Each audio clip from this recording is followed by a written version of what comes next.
car is from Greenpeace, and he said good. And I think he just meant, it's good to be brief. I don't think he meant good because we don't listen to you. There's only 2 Greens in the House of Lords out of 800 peers, and so we both work on a huge number of topics. And this is one I have been working on for some years, but I rely completely on Biofuel Watch and on Stop Burning Trees for updates. We can't cover all the topics that we cover without campaigns who actually give us really good briefings and bring us up to date all the time. And so I watched that Panorama programme and was absolutely horrified. I brought it up with a minister in the House of Lords, and it didn't get anywhere. And so 7 months later, I brought it up again at oral questions, which is when it's actually in public and they have to give public answers. And I said, it's 7 months since that Panorama programme.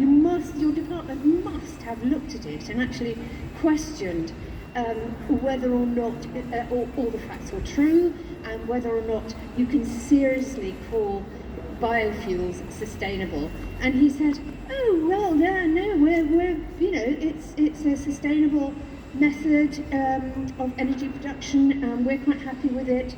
And I believe our work rather than a few Canadian environmentalists.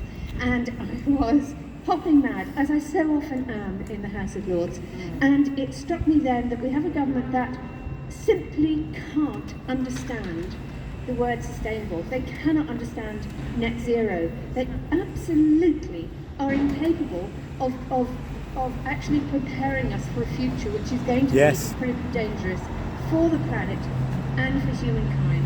And so I would like to say, if there are any Labour voters here, or not, or wherever you vote, if it's what Olwyn said, it was her first demand, that we actually lobby our MPs and lobby them hard about this issue. There's no point in lobbying the peers. Most of them don't have any staff, they're overwhelmed with emails, but MPs, they have staff and they can actually deal with all their constituents who want to lobby them. And so please do that, explain that the climate crisis is happening and that burning trees, ancient trees, is not sustainable, especially and moreover when we're actually shipping it in with dirty ships with dirty fuel. So, thank you very much. I'm dashing back to work, but please, if anybody wants to email me anytime, I do try to answer emails, but a briefing is always amazing. And thank you very much for inviting me. Thank you.